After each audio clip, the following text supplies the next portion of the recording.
우선 the role of higher education in the next decade 세션에 오신 것을 환영합니다. 우리 연사분들과 그 디스커션에 두 분이 외국인이기 때문에 영어로 진행하도록 하겠습니다. Good morning.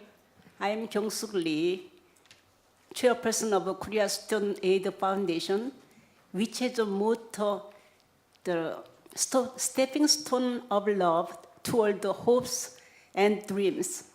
I wish all of us here will have hopes and dreams for the future when we listen to our discussions. This session is titled The Role of Higher Education in the Next Decade. Today, rapid development of information technology, globalization, and the expansion of knowledge-based economies. There are many changes in our socio-economic and cultural environment. These changes include a low birth rate, aging population, and the high mobility of skilled workers.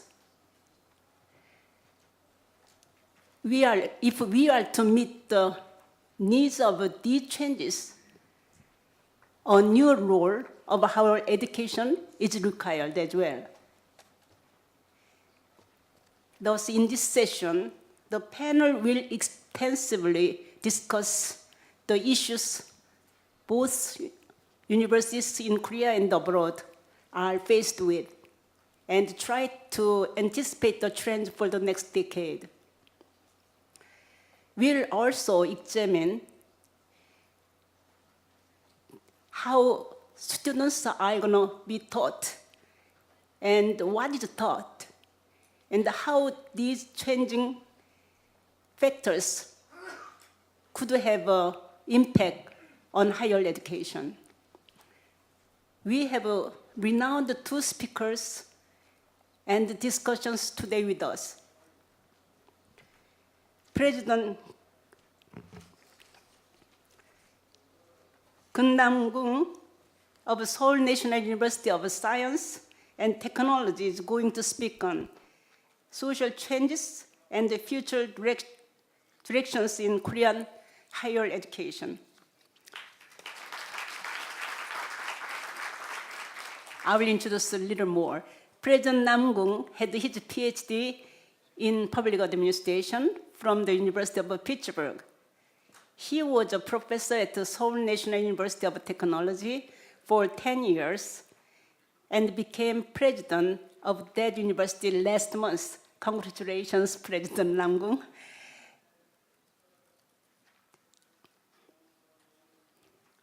Vice Chancellor Paul Greenfield of the University of Queensland, which ranked among the top 50 universities in the world, was appointed Vice Chancellor since January 2008. He was Senior Deputy Vice Chancellor for 5 years before he became Vice Chancellor. Professor Greenfield has extensive experience as a board director and is currently a director on a number of company boards. His main interests lie in biotechnology, environmental management, and R&D management, and commercialization. Our discussions, the President and Vice Chancellor John Endicott of Woosung University had his PhD in International Affairs of Tufts University in cooperation with the Harvard University. President Endicott was a full professor of International Affairs for 18 years, and he was the founding director of the Center for International Strategy, Technology, and Policy of the Georgia Institute of Technology. He has been president of Woosung University which strives to implement innovative methods of teaching for 4 years now, and Vice Chancellor of the Seoul Bridge International School of Business in Daejeon, Seoul. Professor Kyungchan Min of Yonsei University had his PhD in math at Carleton University in Canada. He has extensive experience as an advisor for the Presidential Advisory Council and Policy Advisory Council Committee of Ministry of Education, Science and Technology. He has also served for Yonsei University as a post of many deans, Dean of Graduate School, University College, Faculty Office, and all those deans. He's a dean professor. Now, I would like to ask the speakers to use about 20 minutes for your presentation and about 10 minutes for discussions. Thank you. Well, today I'd like to talk about social changes and future directions in Korean higher education. My presentation consists of 3 parts. Firstly, megatrend in the context of Korean higher education, and secondly, some issues arising from growth of Korean higher education, and lastly, I would like to mention future directions in Korean higher education. Regarding megatrend, I'd like to point out 4 things: changes in population structure, the impact of globalization and technological innovation, and innovation-driven industry to higher education. Firstly, let's look at changes in population structures. Actually, Korea faces both a falling birth rate and a rapidly aging society. As you can see in this figure, by the year 2018, total population of Korea will be decreasing, and Korea will enter an aged society in the year 2018. And these changes requires university structural adjustment.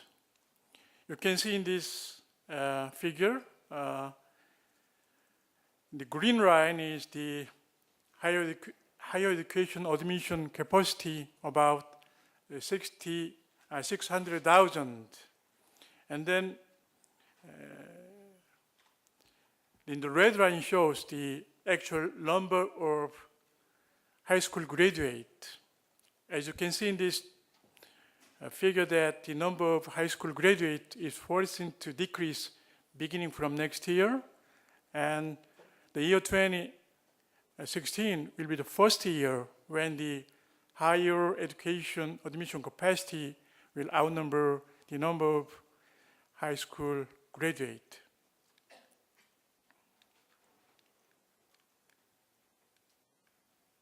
And next, the impact of globalization on higher education. As you may know, the cross-border higher education activities and opportunities are becoming prevalent. And as shown in this table, an increasing share of university students is coming from foreign countries. For example, in the year 2000, the number of foreign students are 1.8 million in the world, but this number increased to 3.3 million in the year 2018. And the impact of technological innovation. Thanks to the rapid development of information technology, it is possible to study anywhere and anytime. Students can run in cyberspaces as well as in traditional classrooms. Universities should offer online classes and educational content in mobile format. Technological convergences among nano, bio, information technologies, etc., create new barriers which lead economic, social, and cultural changes. And these changes demand fusion studies in higher education institutions, from disciplinary study to the consilience of disciplines.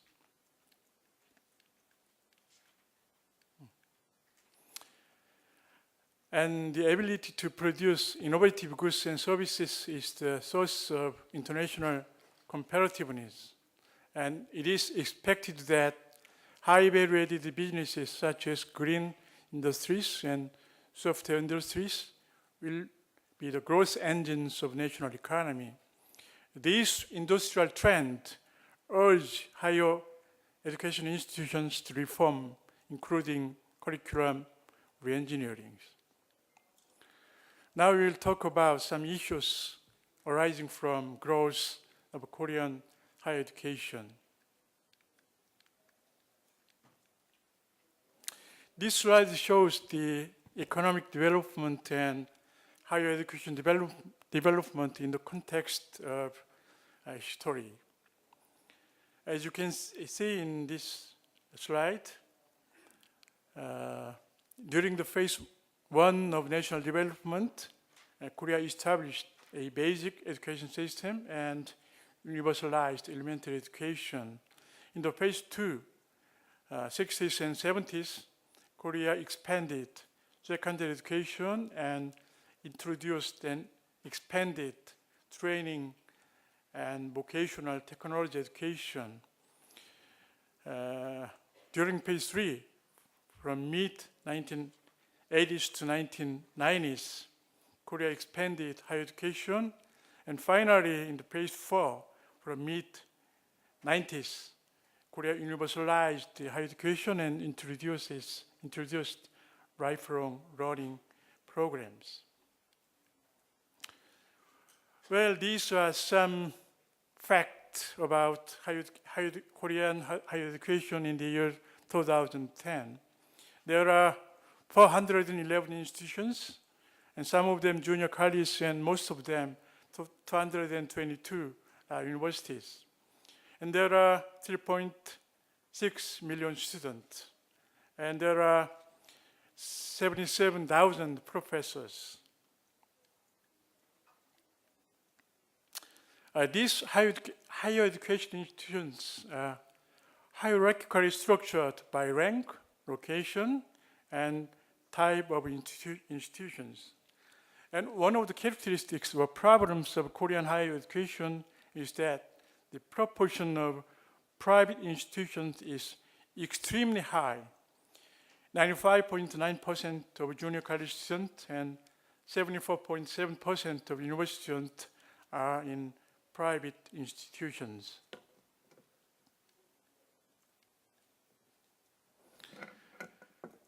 This figure shows the advancement rate. You can see from 1990, 99.8%, that means virtually 100% of elementary school graduate students advanced to middle school, and from the year 2000, virtually 100% of middle school graduate are advanced to high schools. And from the year 2005,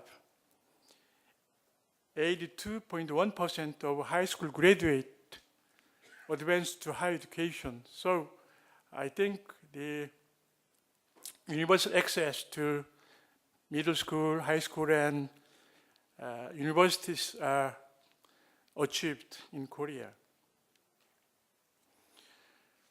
Well, this figure shows the population with tertiary education. As you can see in this graph, that 25 to 34-year-old population with tertiary education of each country was about 35% on average, but this percentage was 58 in Korea. So in terms of quantity, Korean higher education is #1 in the world. But in terms of competitiveness or quality, the thing is quite different. According to IMD World Competitive Yearbook, Korea ranked 46th among 58 countries in terms of a university satisfaction rate of meeting socio-economic demand. And according to WF Global Competitive Report, Korea ranked 47th in terms of the quality of the higher education system. So the quality of Korean higher education is relatively low, I think. So what is the problem? Let's look at the higher education expenditure. This table shows the per capita higher education expenditure in the OECD countries and Korea. As you can see in this table, in Korea, higher education expenditure were $8,900 per capita, only 69.1% of the average OECD country in the year 2007.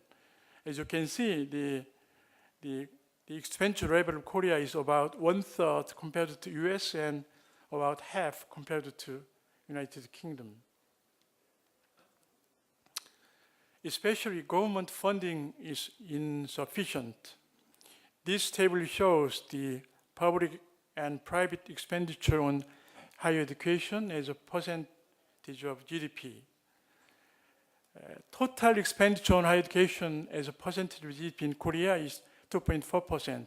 It's higher than OECD average 1.5%. However, public expenditure as a percent of GDP is only 0.6%, below OECD average 1.0%. The low percentage paid by the public sector reflect the excessive amount paid by the private sector. And university curriculums are considered to be unresponsive. The Korean universities are not able to educate the workforce needed for the business community, and the four-year universities and junior colleges are not fully differentiated in terms of curriculum or department structure like that. And there is imbalance between workforce demand and supply. So it is criticized that university curriculum does not reflect socio-economic need, and university offers programs according to faculty's convenience, and university fails to reform programs in order to anticipate future demand. Well, let's talk about future directions in Korean higher education. I'd like to mention 5 points: restructuring the higher education sector, and improving quality and increasing competitiveness, and more financial investment, and fostering globalization, and finally, the role of higher education institutions. First, background to the restructuring. As I mentioned, Korea's higher education enrollment rate reached 83.8% as of 2008. And as the university-aged population is forecasted to decrease, the lack of students will likely become a major challenge for the universities. Financial difficulties rising from this situation are apt to bring about a deterioration of educational quality, again leading to an insufficient fulfillment of students' basic right to quality education. So the Korean government tried to restructure universities. The strategies include practical merger and acquisition of national universities, and corporatization or agentification of national universities, and provide management consulting for private universities which have marginal difficulties in terms of student recruiting and financial situations, etc. And also government induces a phase out of underperforming universities through information disclosure system. Also, government tried to differentiate roles among higher education. institutions. Host group, world-class research universities, are supposed to play a vital role in faculty research, yielding core research output.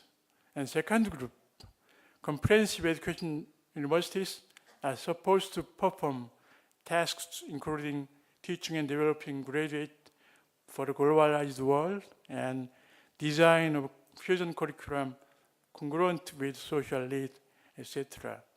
And third group, regional universities and colleges are supposed to execute missions including industry-university collaboration and support graduate employment with regional industries.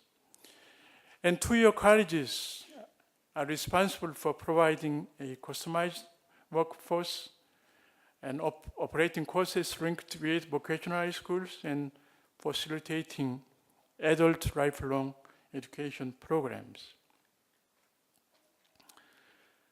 And Korean government want to improve quality and increase competitiveness or higher education. To assure quality of higher education institutions, various mechanisms of external quality assurance and internal quality assurance should be operationalized. The Korean government initiated a higher education evaluation and accreditation system on January 1st, 2009. The system is a way for institutions to first conduct self-review and self-evaluation, results of which are assessed and accredited by outside accreditation agencies. This system provides students, parents, and industries with a means of making better informed choices about universities and colleges. And now we have two types of higher education quality assurance types. First one is programmatic accreditation, and second one is institutional accreditation. And the evaluation field of the programmatic accreditation includes engineering, nurse training, business administration, medical education, architecture, dental education, trade education, oriental medicine education, and teachers training programs. And the Korean Council for University Education is in charge of four-year universities accreditation, and Korean Council for College Education is in charge of two-year colleges accreditation. Well, to increase university competitiveness, self-review and accreditation and the result of accreditation are open to public through public higher education information systems. These systems are now working in Korea. Let's talk about financial investment. As I mentioned, the ratio of Korea's public higher education expenditure was quite low. So the government is working to increase the allocation of resources for higher education. Examples of higher education public investment areas include recruiting full-time faculty, subsidizing higher education institutions, and reducing student tuition burden, and revising curricula, and facilitating the internalization of higher education.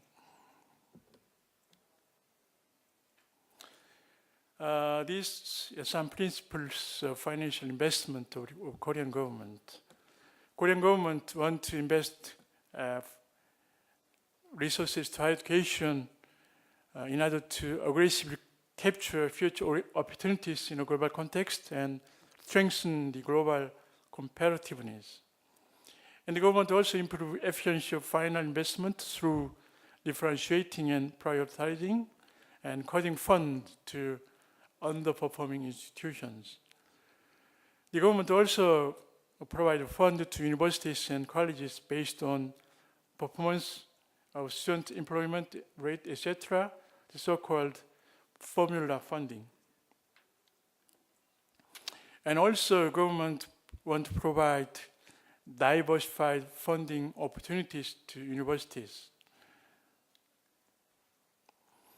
These are some programs for fostering globalization. Under the National World Class University Project, the government provides concentrated financial support for universities to recruit top-level researchers from abroad. A total subsidy of 8,025 billion Korean won has been allocated for the project during the year 2008 to 2012. In 2009, I think some 280 prominent scholars from foreign countries are recruited in Korean universities. The government also introduces Global Korea Scholarship for foreign students. For the long-term degree pursuing student, the Korean government scholarship program, and the short-term study student Korean government support program for foreign exchange students. I would like to emphasize that the active participation of each higher education institution is crucial to successfully transforming the Korean higher education. Each and every university should establish self-evaluation and self-consulting, and should manage academic affairs in accordance with global standards, and actively pursue international collaboration, and finally, should develop curriculums based on competency. Well, thank you very much for listening. 세계화 추사 그리고 기술 혁신, 혁신적 산업이 이 모든 변화의 내용이니까 대학도 이에 맞춰서 개혁이 되어야 되고 이런 요구에 부응을 해야 된다 이렇게 말씀하시고, 두 번째 한국 고등교육의 성장으로부터 나온 여러 쟁점들이 있는데 전반적으로 봐서 우리나라의 고등교육의 양은 세계에서 1등인데 질이 거기에 훨씬 못 미쳐서 굉장히 낮게 평가가 되는데 그 이유를 분석을 하셨어요. 우선 크게 세 가지로 고등교육 지출 비용이 OECD 국가 전체 평균보다 많이 낮고, 그리고 정부 지원도 불충분하고, 그리고 교과과정도 대학에서 사회 요구에 부응을 하지 못하고 있기 때문에 결국은 질적으로 아직도 무척 낮다 이제 이런 지적을 하시고, 앞으로 그래서 한국 고등교육은 어떻게 나아가야 될 것인가에 대한 방향 제시를 하고 계십니다.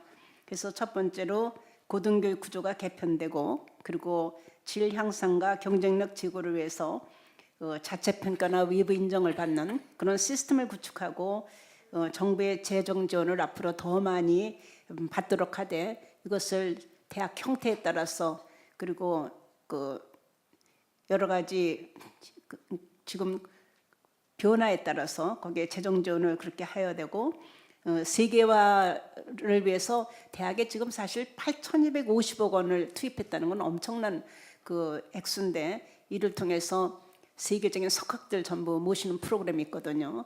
이를 통해서 대학이 많이 세계화됐으면 좋겠고, 그 다음에 이제 우리 앞으로 고등교육이 정말 질적으로나 양적으로 세계 최고로 되기 위한 이러한 준비들을 해내는데 우리가 모두 노력을 해야 되지 않을까, 이런 말씀으로 요약을 한 것으로 알고 있습니다.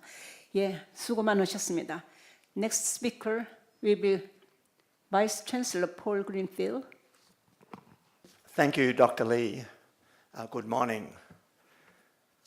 Could I firstly thank the HR Forum for allowing me to return to Korea again, which is always a delight. I'm the president of the University of Queensland, and just so you understand the perspective that I bring, this is a university, it's much like a state university in the United States. It has 44,000 students. 11,000 of those students come from 130 countries other than Australia. There are 4,000 PhD students in that 44,000. We have 6 faculties and 8 research institutes. So it is a large, comprehensive university. And that's the perspective that I will bring. I have 3 conclusions, which I will take you through. The first is that higher education in the next decade will become an even more significant global industry. And that will cause us to have to change as universities. Secondly, the expectations of the community, of government, and of industry will grow, and they will measure those expectations. And we've just heard from the previous speaker of what is being proposed in Korea. The third is that changes in technology and changes in how research is done worldwide will mean the way we do things in the future, in the next decade, will change. So they're my three conclusions.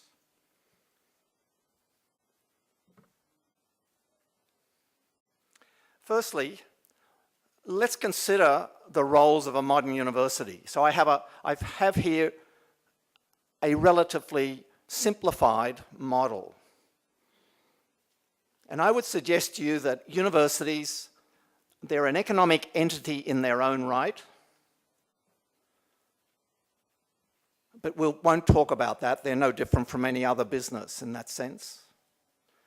They are primarily about generating intellectual capital. That is the traditional role of a university, of a research-intensive university, through scholarship, through discovery.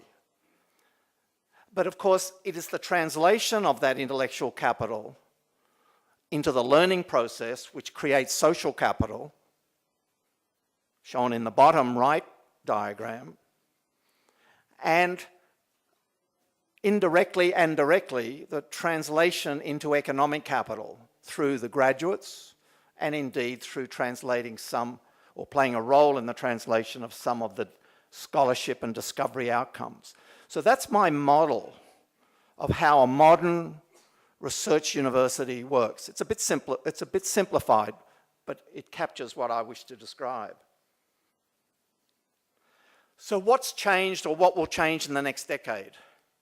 I suggest to you there are 6 key issues. National aspirations will change, globalization, and we've already heard that from the previous speaker. I've already indicated community expectations and economic expectations of universities will change and are changing now. And then learning technologies and research options will also change. Let's look at the first 2. My argument is that higher education is now a major global industry. The evidence is clear. Korea is different from many countries in terms of the numbers of students wishing to go to higher education. That is not the norm. In most countries, it's increasing and will increase further over the next decade. Many countries now have ambitious national targets, targets that are equivalent to what Korea has already achieved. Sometimes these targets are specifically, explicitly identified. Sometimes they're implicit. China, India have very ambitious targets. Australia has ambitious targets. We currently only have 30% of 25 to 34-year-olds with degrees. The target is to raise that to 40%. UK has a similar target. So there's one. National targets are ambitious. Secondly, international student and staff mobility has never been as high as it is at the moment and is continuing to grow.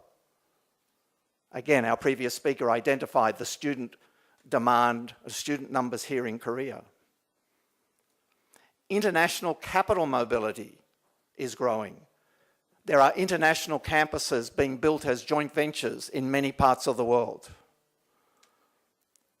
And finally, there are a number of private for-profit organisations establishing campuses throughout the world. All of these indicate that higher education has become and is becoming even more so a major global industry.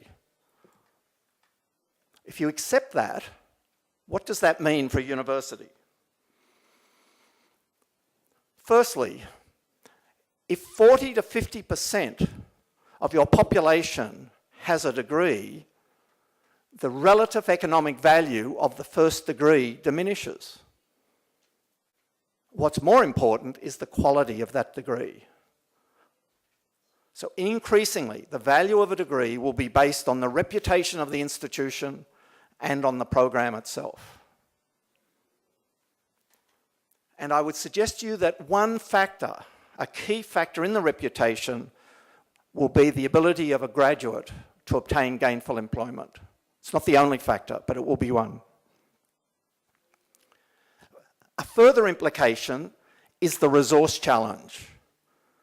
Funding large participation goals will become an increasingly significant issue because of the conflict between the aspirations of society and the total cost, and the proposed divide between what the government should pay and what the individual should pay. Now, we have these challenges now, and I don't have time to take you through the various models, but this issue will grow. Further implication is that if you wish to play, particularly in the research-intensive university space, international reputation is of increasing importance. And this goes beyond just attracting students. Further implications are that with higher education, learning is being delivered and can be delivered in very different forms. And the internationalization and globalization is stretching that. And finally, competition, as you would expect, will grow. So let's go back to my model. I've said that reputation is important. At the moment, reputation can be measured by various ways, but the primary measure is based around intellectual capital. That, I think, will change over the decade because of the other factors that I introduced. But let us look at how one way in which reputation is currently established, and that is through these world rankings, which for a Vice-Chancellor of the university are at the bane of my existence. You cannot ignore them, but I do not believe you should obsess about them either. But let's just look at them. Because it is a major global industry, there are rankings. And the rankings affect who you can partner with. Not just who comes to you as a student or a staff, but who can you partner with. The three most popular are the Shanghai Jiao Tong, the Times Higher Ed, and the QS. The Shanghai Jiao Tong is the narrowest, but it's also the cleanest. It just relies on data, and it's research data. I won't take you through the details there, but the Shanghai Jiao Tong ranks a university on the basis of certain measures of research. It's methodologically flawed, but it is reasonable. But it is also one that is used very widely. QS, I won't try and pronounce the full name. QS tries to capture the learning process as well. However, QS has a major flaw, and that is that 50% of the score is based on individuals' assessments. That is, you're asked to rank other universities in the world. This, of course, biases against up-and-coming universities and biases against Asia in particular. As you can see there, the first two, 40% and 10%, are based on someone's opinion. Not entirely silly, but overweighted in my opinion. And the Times Higher Ed, which is one of the original ones, this slide is too busy and I apologise for that. But basically it uses about 30% on an opinion. All I'm saying is that these indices have become important because the industry is now global And when you have that, people like to know with whom they are dealing and have some measure of an assessment of the quality of with whom they're dealing. Whether you agree with the methodology or not, the reality is these indices count. To give you an indication, this is what comes out of an analysis of the Times Higher Ed.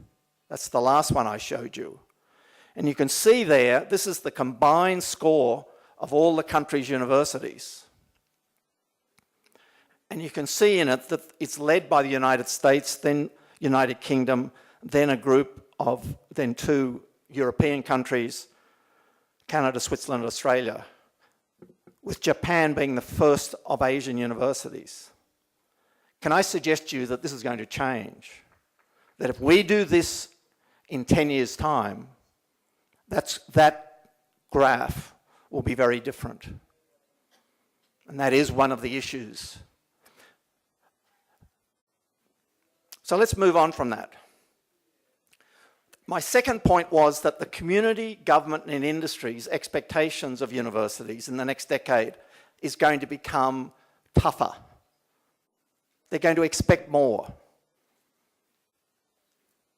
Let's go back to my model.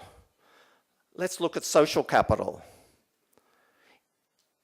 We just heard how Korea is introducing accreditation and assessment criteria for the learning process, for the teaching of various programs.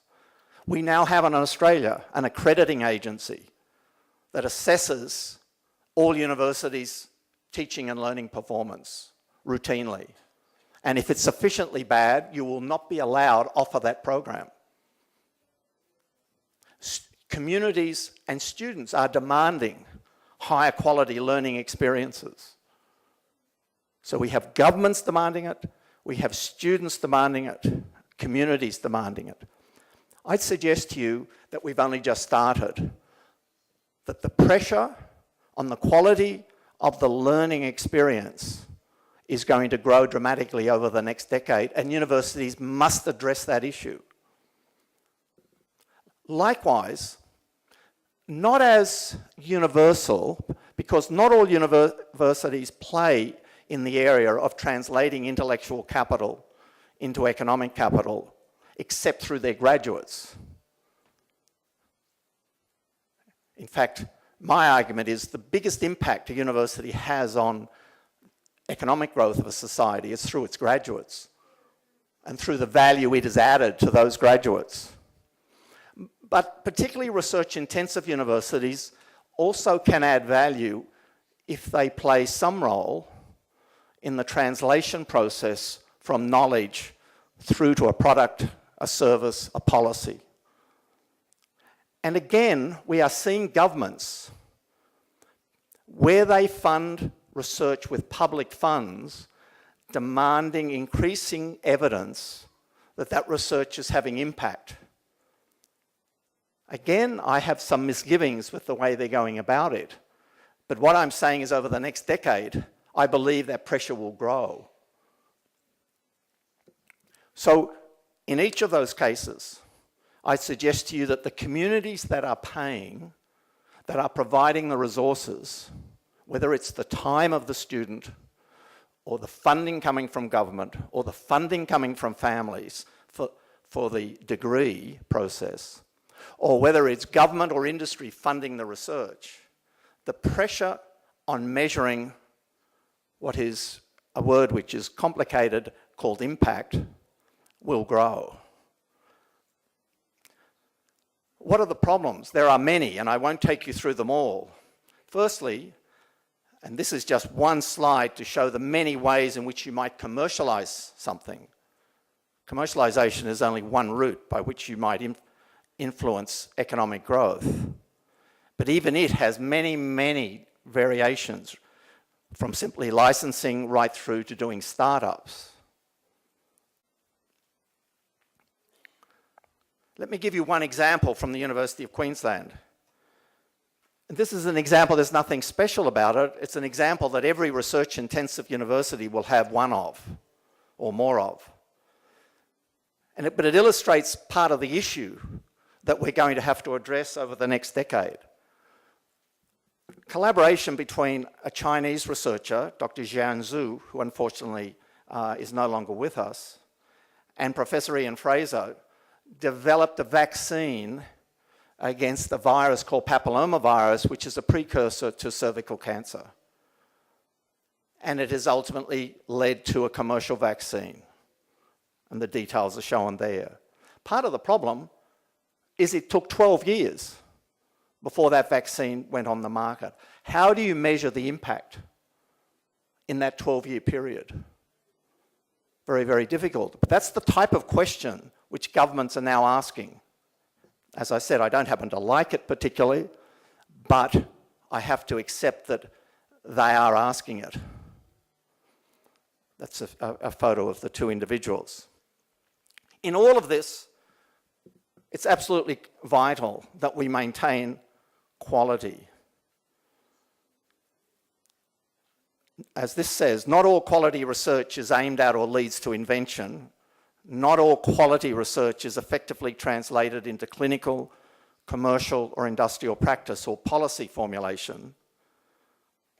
And innovation is certainly much broader than just research commercialization. However, the evidence of a relationship between research quality and impact is very strong. But what I'm suggesting for the future, in the next decade, is that increasingly those who fund the research are going to be asking for separate measures of how significant has been the outcomes from that work. It will vary from country to country, and it will vary from fund mechanism to fund mechanism. But there is a growing trend, which again, I think universities will have to address. So let's look at the last one. What are the changes in the next decade in learning technologies and research options? For learning technologies, it's relatively straightforward. It's the obvious. You know it as well as I do, that the range of digital technologies that allow remote, high-quality access to information and interaction are changing the way in which we can deliver programs. And you know the myriad, the very many ways in which programs can now be delivered. Intensively, remotely, combinations. This will continue. And I won't try to go through the various particular options. Can I suggest another trend, which I think will be just as important, is the trend to making learning material open source.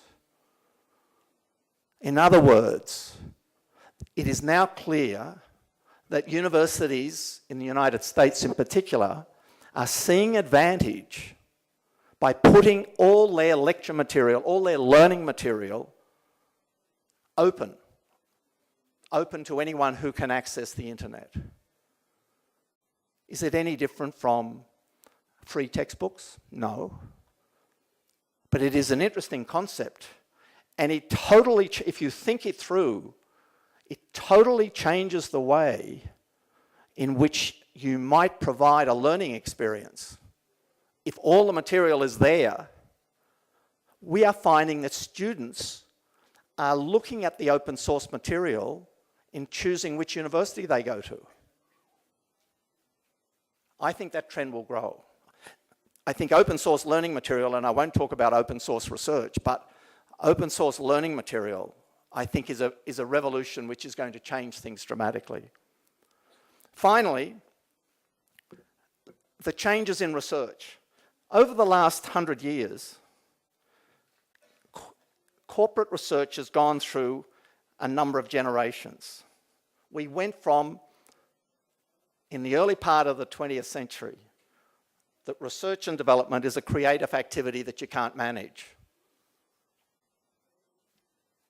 So companies had research laboratories out in very nice places, preferably with running water nearby, maybe a beach, whatever. You can only manage it loosely. We then went through a period where people said, oh no, it's just a project. Research projects are just projects. Apply project management, it'll work. some very nice work by A.D. Little in the 90s, late 80s and 90s, then highlighted how important it was to link the R&D back to the corporate strategy. But of course, we've moved on beyond that.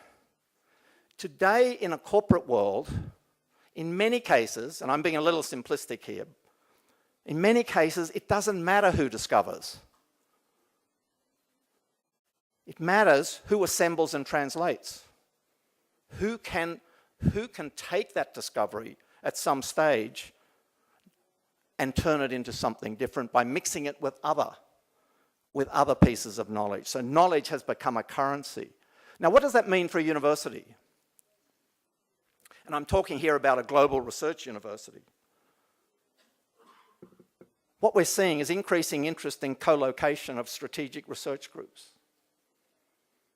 So Bao Steel, the second largest Chinese steel manufacturer, has now established a research laboratory in Australia with 4 universities. Dow Chemical have now established a major research laboratory in Shanghai with close links to a number of key Chinese universities. I'm sure there are examples in Korea of similar. In other words, this opportunity to partner at a global level is there if your quality is high enough. In addition to that, the second dot point there's the increasing desirability of international experience as part of both undergraduate and postgraduate research experience, as the former speaker so eloquently described as being important. And there's this increasing interest in global research collaboration. Just to finish off, to show you, the dark blue line here shows you the citation impact from publications from Australian researchers when they collaborated with the United States and a European investigator. And it compares it with the relative citation impact when they collaborated just with US, just with Europe, and just within Australia. In other words, the evidence is that one tackles more difficult problems and gets better outcomes when you collaborate globally. And to give you an indication, at the University of Queensland, we track our major partners. And the top international partners by publication are shown there. What is interesting is the 3 blue, the Chinese Academy of Science, the National University of Singapore, and Nanyang Technological University were not there 5 years ago. If I was to predict what this plot will look like in 5 years' time, there will be more Asian universities and hopefully Korean university amongst those. But I think we will see a change. The point is that international collaboration on research has been important for some time. In the next decade, it will grow even more so. So in conclusion, I give you my 3 conclusions. Higher education in the next decade will become an even more significant global industry, and that has implications. Secondly, the expectations of government, of families, of communities, and of industry for both the learning process and the outcomes of research will grow. And finally, the way in which we can provide a learning experience and the way in which research is done globally will change, and that provides opportunities for university to change as well. So thank you very much.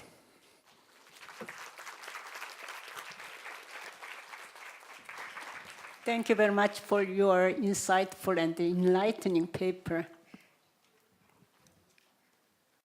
Also, thanks for inviting me. I, as all of you, I'm sure, have benefited from the exchanges of the past several days. It's been delightful. Let me start my review by letting you know where Wusong University is. Many folks who I've met, this is Korean, of course, during this conference have said, "Oh, how do you like living in Seoul?"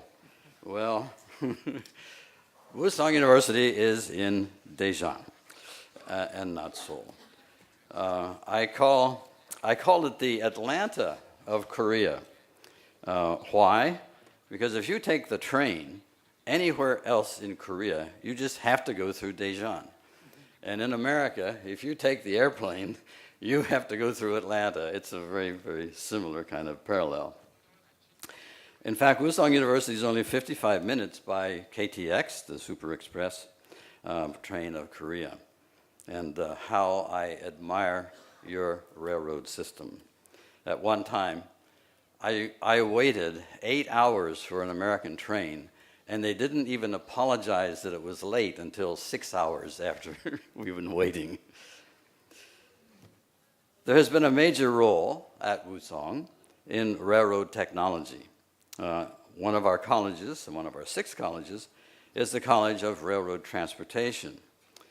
We can license KTX drivers, controllers, and have had a close relationship with the Korean Railroad Authority, which is also located and headquartered in Daejeon. We even had a role in the design of the KTX-2. And the Korea Railroad Association is now headed by a Wusong professor. I must say, I almost memorized President Namkong's presentation, as Wusong is a regional university of less than 10,000 students in size. So we compete with the Seoul-based universities. And because of that relationship, we have to try harder.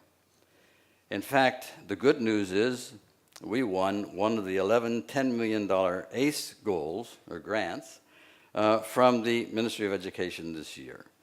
That represents a head-to-head competition with 156 of the 222 other universities, and we came out a winner. But everything Dr. Namkong said characterizes the life of universities outside of Seoul. He was right, of course, in noting that the 222-odd four-year universities are grouped in 4 categories: over 10,000 students in Seoul, under 10,000 students in Seoul, over 10,000 students regionally, and under 10,000 students regionally. We looked at the future societal developments and began to turn our university into what I call, in American football terms, a lean, mean fighting machine. Facing the inevitable reduction of students, we made some drastic changes.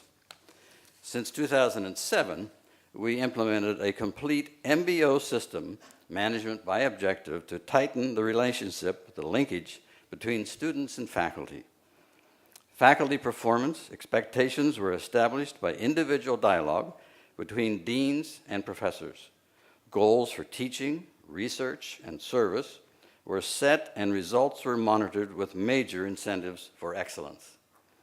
We established a new international business college called Soulbridge and made English the language of instruction. We now have 554 students from 32 nations, taught by 37 professors and 20 language instructors from 12 different nations. All courses are in English, except, of course, for the 3.5 years of required Korean, Japanese, or Chinese language. We then changed the academic calendar to 4 semesters, 2 15-week sessions and 2 6-week sessions. With our great emphasis on foreign languages and foreign language competence, we had to build bridges that used to be winter and summer vacations. Our students are now required to go 42 weeks a year. I might say, editorially, there was some pushback. We opened a major program in China with the Beijing Foreign Studies University and called that Soulbridge BFSU. And we sent half of our freshman class in the Seoul Asia College, which is the business college that's taught in Korean, to China to learn Chinese. At Soulbridge, by the way, we make the standard enrollment 20% Korean students and 80% foreign. The same ratio applies also for our faculty. Just this past Monday, we were selected as one of 5 universities in Korea that were given permission by the Ministry of Defense and the Ministry of Education to add a new ROTC program, further strengthening our course offerings and better contributing to the national defense. Having had 31 years in the U.S. military, I have great stress on national defense, and I applaud, or thank, in fact, the Ministry of Education and Ministry of Defense for giving us the ROTC program.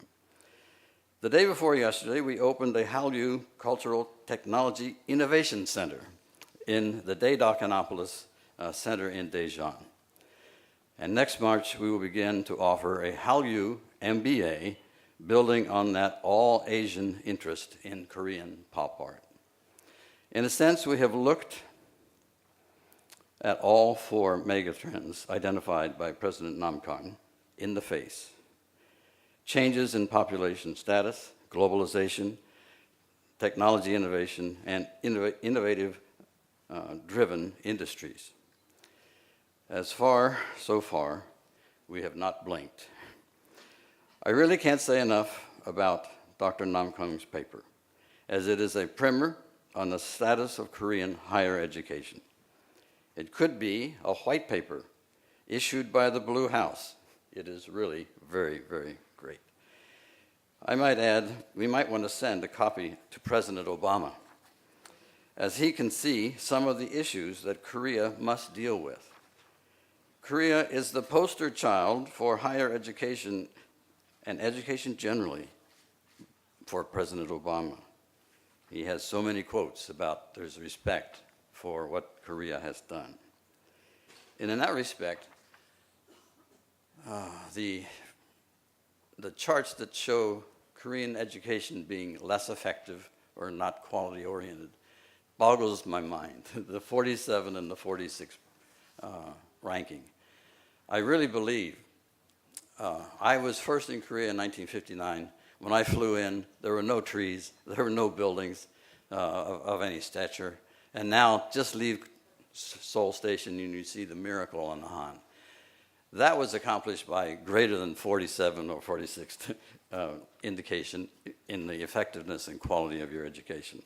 I have unbounding respect for your education system. And President Obama has great respect also.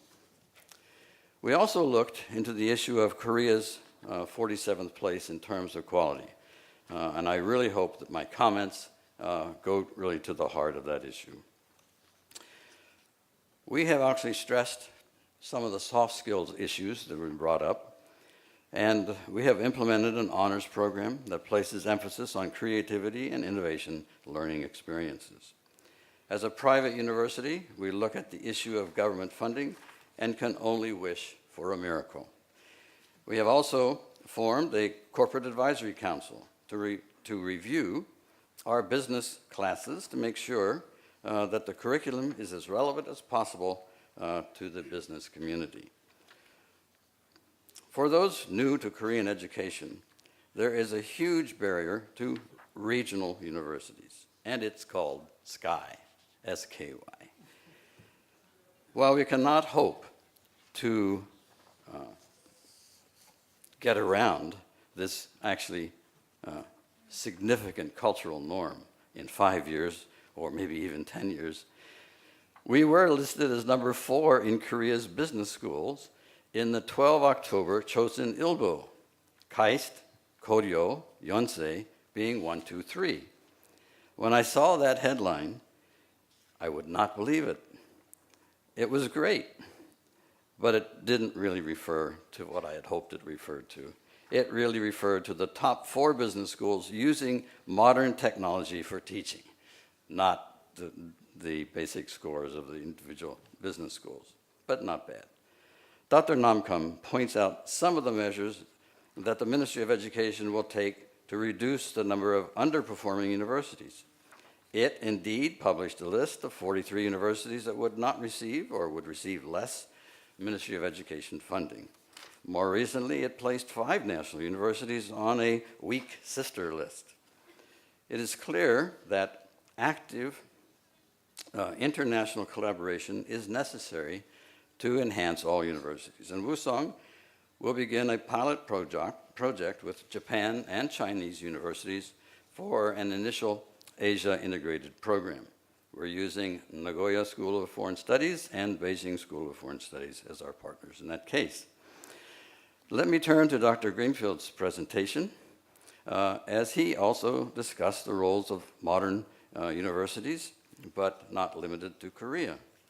He does so by looking at the 6 categories of expected change: national aspirations, globalization, community expectation, economic expectations, learning technologies, and research options. He highlights that the competition for best academics, administrators, and students will become even more intense. And believe me, it already is. Wusong has a new global marketing and recruiting center that is actively engaged in this very effort to bring the very best faculty and students, plus staff, that we can find. It really is a full-time job, and we use native speakers of the target markets for these critical jobs. It is also closely related to expanding university ties with international partners. Just last week, I returned from France and MOU negotiations with 4 institutions there. I particularly took note of the various criteria in the Shanghai Jiao Tong Top 500 university ranking system. I can only say that we have initiated the AACSB accreditation process at Solbridge to have one more international stamp of approval, but that we realize it will take some time to complete. It's a 3 or 4 year process. And we've just had our first mentor review. His presentation concluded with a section on balanced technical collaboration in research, capturing other roles of the evolving universities. Actually, these aspects are already here, and all of us in higher education are trying to cope and deliver the best value possible to our customers, our students. All I can say is the presentations by both President Nam-Kung and Vice Chancellor Greenfield are first-rate, really first-rate. They reveal the current and coming world of higher education. We, as practitioners, have only one option: to focus on our mission of transferring to the next generation as much knowledge as we can with a significant value-added element. We need to deliver the message to all our students that while we strive to give them flexibility, cross-cultural competitiveness, intellectual excellence, and high productivity, they should do so with a firm moral rudder so that their generation stays clear of the rocks that so often crippled ours. I would also like to make 2 comments on Dr. Greenfield's paper. He talks about the impact on basic research, which is a real concern for me, because government funding of basic research in the pali-pali, let's say, kind of society we have in Korea, could really hurt basic research, because basic research sometimes does not produce for years and years and years, but the interest in funding has to remain dedicated.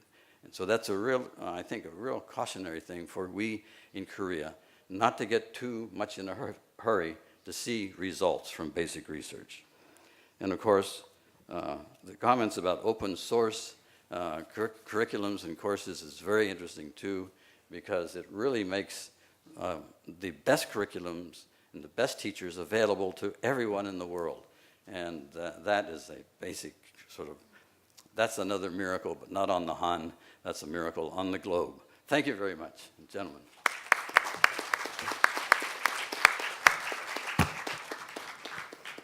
Thank you, President Cup, for introducing your very creative and innovative methods of teaching. You agree most of the points what the both presidents presenting. So, okay, next speaker will be, the discussion will be Professor Min. 특히 교육 문제에 있어서는 중국의 교육 개혁을 비롯해서 여러 나라의 교육 개혁을 언급하면서 한국의 교육 상황에 대해서 크게 염려를 하고 있었습니다.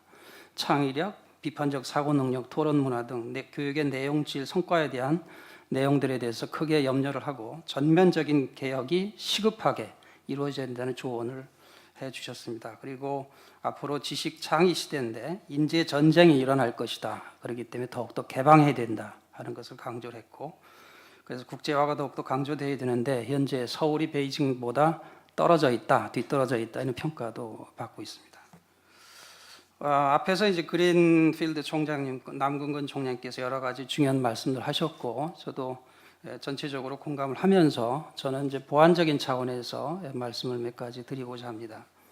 제 의견의 핵심은 미래 사회 변화에 우리가 미래를 보면서 10년 이후를 보면서 대학의 포지셔닝을 어떻게 해야 되느냐 하는 문제가 가장 중요한 것 같습니다. 첫째, 제 논리의 흐름을 이렇습니다. 우선 교육이라고 하는 것은 사회적 변화에 어떻게 역할할 거냐, 기여할 거냐가 매우 중요한 일이라고 생각합니다.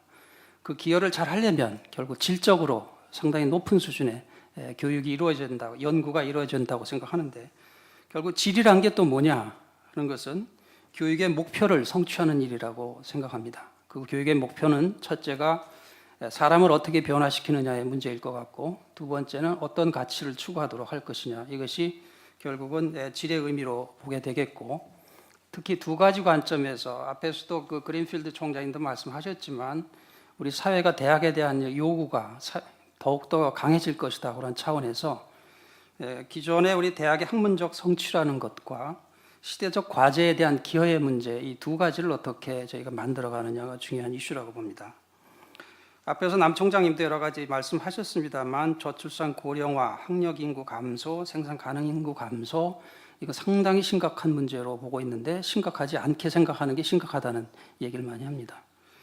그래서 질적으로 높은 우수한 고급 인력이 정말 시급하다 하는 얘기를 많이 하고 있고, 또한 사회적 안전망, 요새 양극화 문제, 빈부격차 문제, 이 교육, 고용, 복지 문제, 안전 문제, 이러한 문제들이 상당히 중요한 심각한 또 문제이기도 합니다. 우리 사회뿐이 아니라 전 세계의 문제이기도 하죠. 통계에 의하면 1928년에 미국의 대공황 때의 빈부격차의 형상이나 현재 우리 세계의 형상이나 비슷하다고 해서 상당히 심각한 우려를 가지고 있습니다.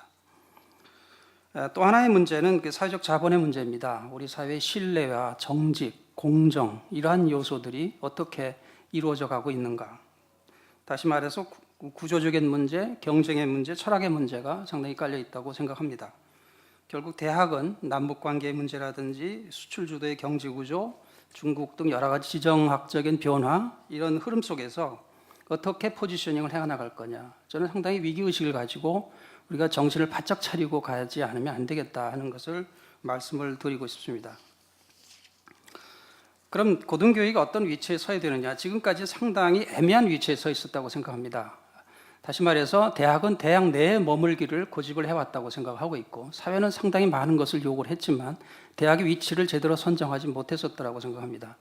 대학 졸업의 90%가 사회로 나가고 있고 80%가 자기 전공이 아닌 데서 살아가고 있고 계속해서 자기 업종을 바꿔가야 되는데, 그런 것에 대한 예민도가 너무 뒤떨어져 있었기 때문에 결국은 대학이 이제는 대학 내의 교육과 연구라고 하는 본질적인 이슈와 사회 변화에 대한 요구, 시대의 요구를 어떻게 할 거냐, 두 트랙을 확실하게 잡고 가야 될 때가 되지 않았나 하는 관점에서 대학의 그 위치, 영어로 얘기한다면 고등교육 두 가지 트랙으로 봐야 된다고 생각합니다. 미션 오리엔티드, 마켓 스마티드.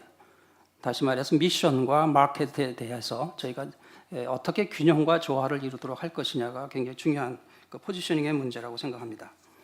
먼저 마켓 스마티드에 대한 얘기를 말씀을 한 두 가지 드리겠습니다. 우리 사회가 요구하는 핵심 역량이 굉장히 중요한데 이 부분에 대한 말씀입니다. 우리 사회와 기업에서는 대학들이 너무나 무관심하다, 기업에서 요구하는 교육목 시켜준다, 이 부분에 대해서 우리가 겸허하게 대학들이 성찰할 부분이라고 생각합니다. 예를 들면 우리 대학원이 한 30만 명의 학생들이 있는데 90% 정도가 사회로 진출을 하고 있습니다. 그런데 이들이 가져나갈 때는 전공 과목 지식과 논문 한 편으로 가져나갑니다. 그러나 우리 사회에서 필요한 것은 전공 지식 자체는 극히 일부분이고, 살아가면서 커뮤니케이션 스킬, 라이팅 스킬, 리더십 트레이닝, 열정, 도전 정신, 인성, 팀 스피릿 이런 것들이 요구되고 있고 기업에서 요구하고 있는 상황들이기도 합니다. 얼마 전에 대기업의 그 인사 담당 그 임원께서 하시는 말씀이 전공은 just practice. 사회 전체에서는 어떻게 하면 자기 포트폴리오에서 1%밖에는 작동을 안 할 것이다 이런 얘기를 하더라고요.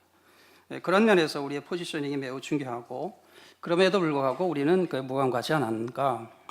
지난 9월에 제가 홍콩에서 세계적으로 대학원 정책을 하는 분들이 18개 나라에서 모였었습니다. 거기에 주제는 뭐냐면 지식경제 시대에 새롭게 나타날 직업들에 대한 기회를 대학원이 어떻게 준비해야 되느냐가 초점이었습니다. 대학과 정부 기업이 어떻게 협력할 것인가, 학문적 출액과 사회 진출 출액을 어떻게 잘 조화를 이룰 건가, 특히 대학원생들의 진로 개발에 관심을 높여야 되고 또 트랜스퍼러블 스킬스를 상당히 준비시켜야 된다 하는 얘기를 하고 있습니다.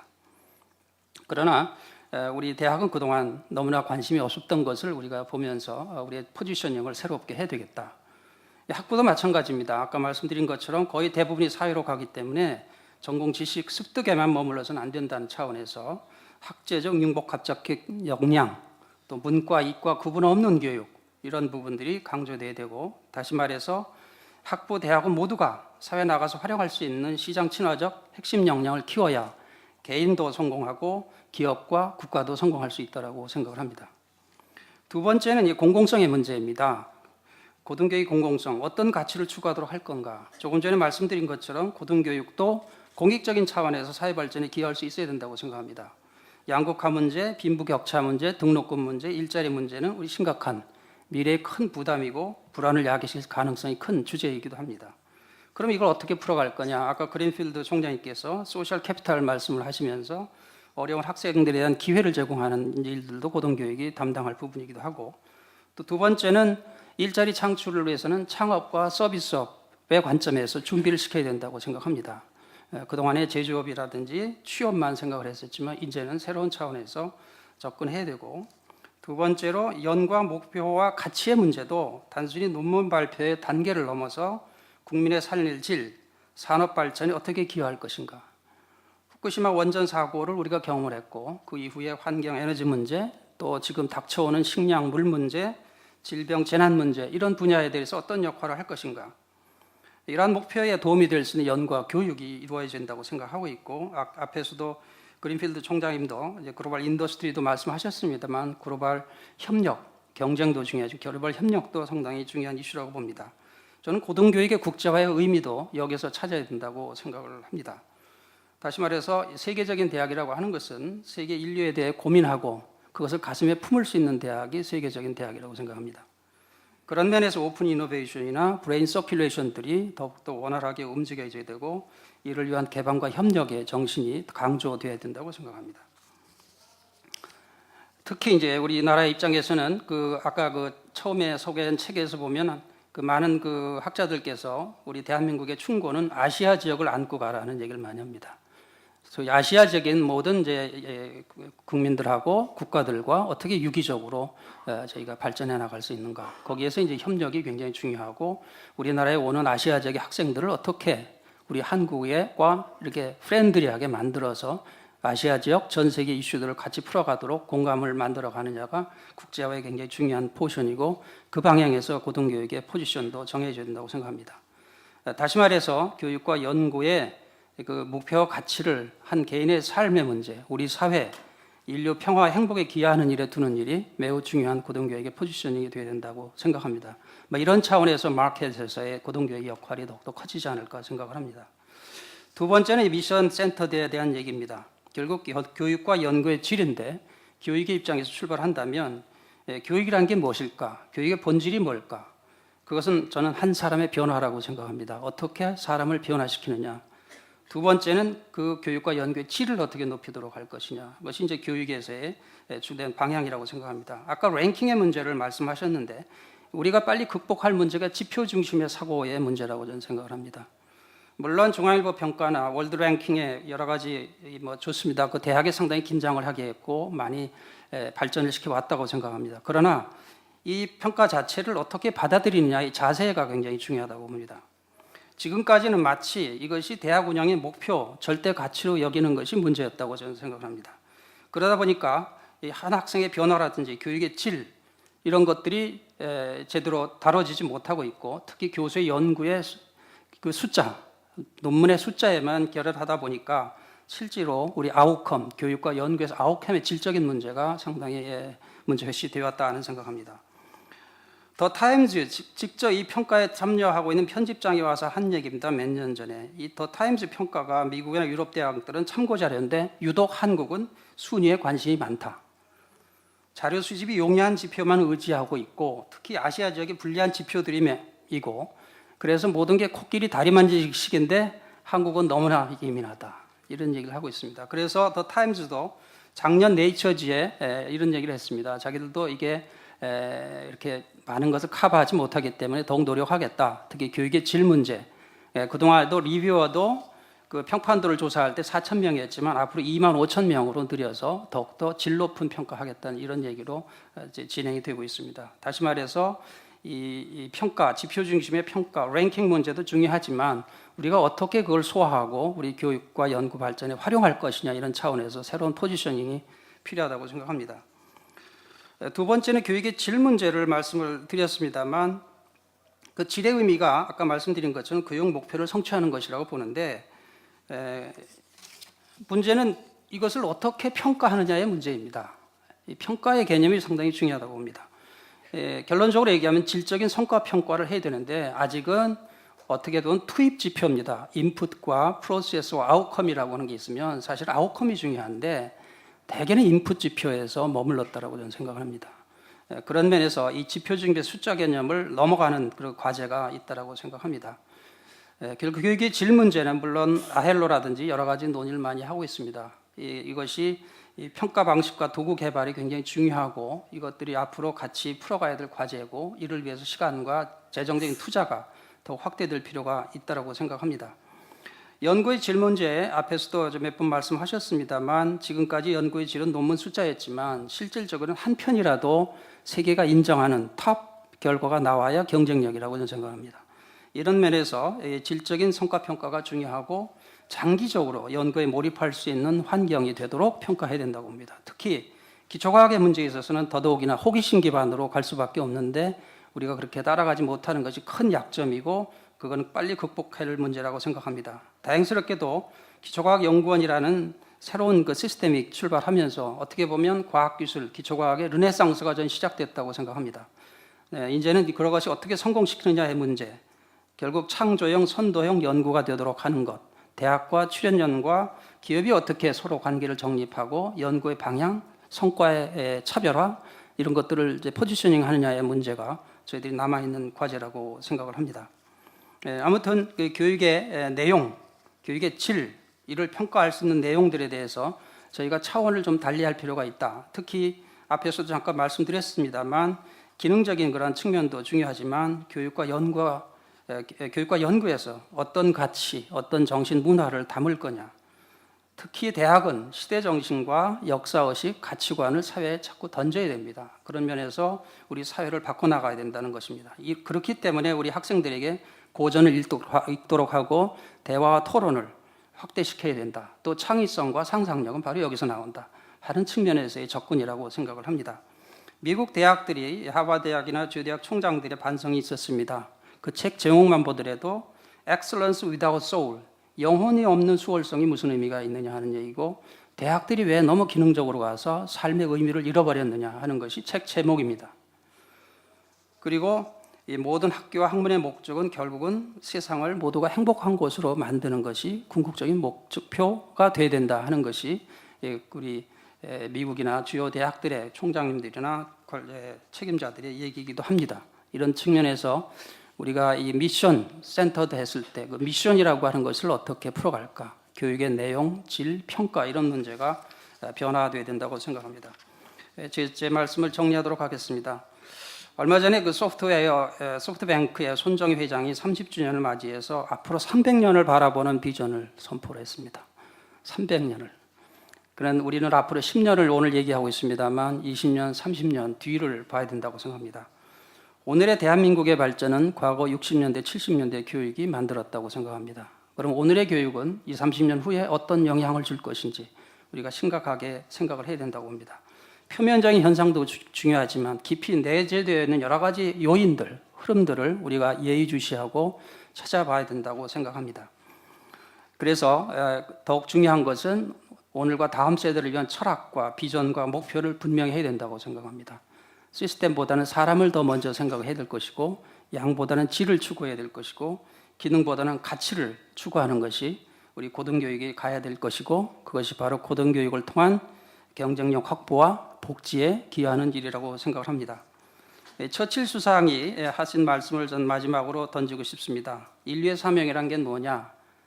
우리가 받은 것보다 다음 세대에 더 많은 것을 넘겨주는 것이다. 이것이 대의다. 이런 얘기를 했습니다. 오늘의 주제가 바로 이러한 대의를 어떻게 실현해 나갈 것이냐에 대해서 우리가 논의한 것이라고 생각합니다. 다시 한번 우리 고등교육이 미래 사회에 우리가 제대로 역할을 하려면 포지셔닝을 제대로 해야겠다. 미션 센터드, 마켓 스마티드에 대한 이해, 균형과 조화를 이뤄 나가서 오늘과 우리 다음 세대가 모두가 행복해지는 시대로 만들어 가도록 다 같이 준비해 나갔으면 좋겠습니다. 감사합니다.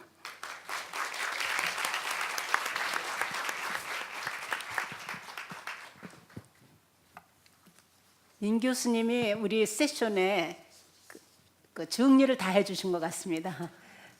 교육이란 사실 사람들이 행복하게 사람답게 살기 위해서 하는 건데 우리가 본질에 대한 생각보다도 기능적인 것에 치우쳐서 너무 급급한 그런 모습으로 운영된 면이 없지 않습니다. 그럼에도 불구하고 앞으로 10년 후를 예측하는 여러 가지 경향들이, 변화 내용들이 현실적으로 다가오기 때문에 이에 대처하면서도 근본적인 비전과 철학과 목표에 대한 것을 잊지 않으면서 대학들이 교육의 질을 제고하고 한 사람 한 사람의 영혼까지도 귀하게 여기는 그러한 모습으로 교육이 됐으면 좋겠다는 그런 결론을 내리도록 하겠습니다. 오늘 발표해 주신 두 총장님들 그리고 토론해 주신 두 교수님들 정말 고맙습니다. 정말 알차고 그리고 효과적인 그러한 내용으로 말씀해 주시고 많은 통찰력을 우리에게 주셔서 대학들이 어떻게 변화하고 대처해야 되는 데 대한 좋은 말씀들을 주신 것으로 알고 있습니다. 함께 시간이 있었으면 플로어에도 오픈하고 싶었는데 지금 12시 반부터 우리가 점심 식사를 하기로 되어 있습니다. 그래서 이번 세션은 모두 여기서 마치도록 하겠습니다. 고맙습니다.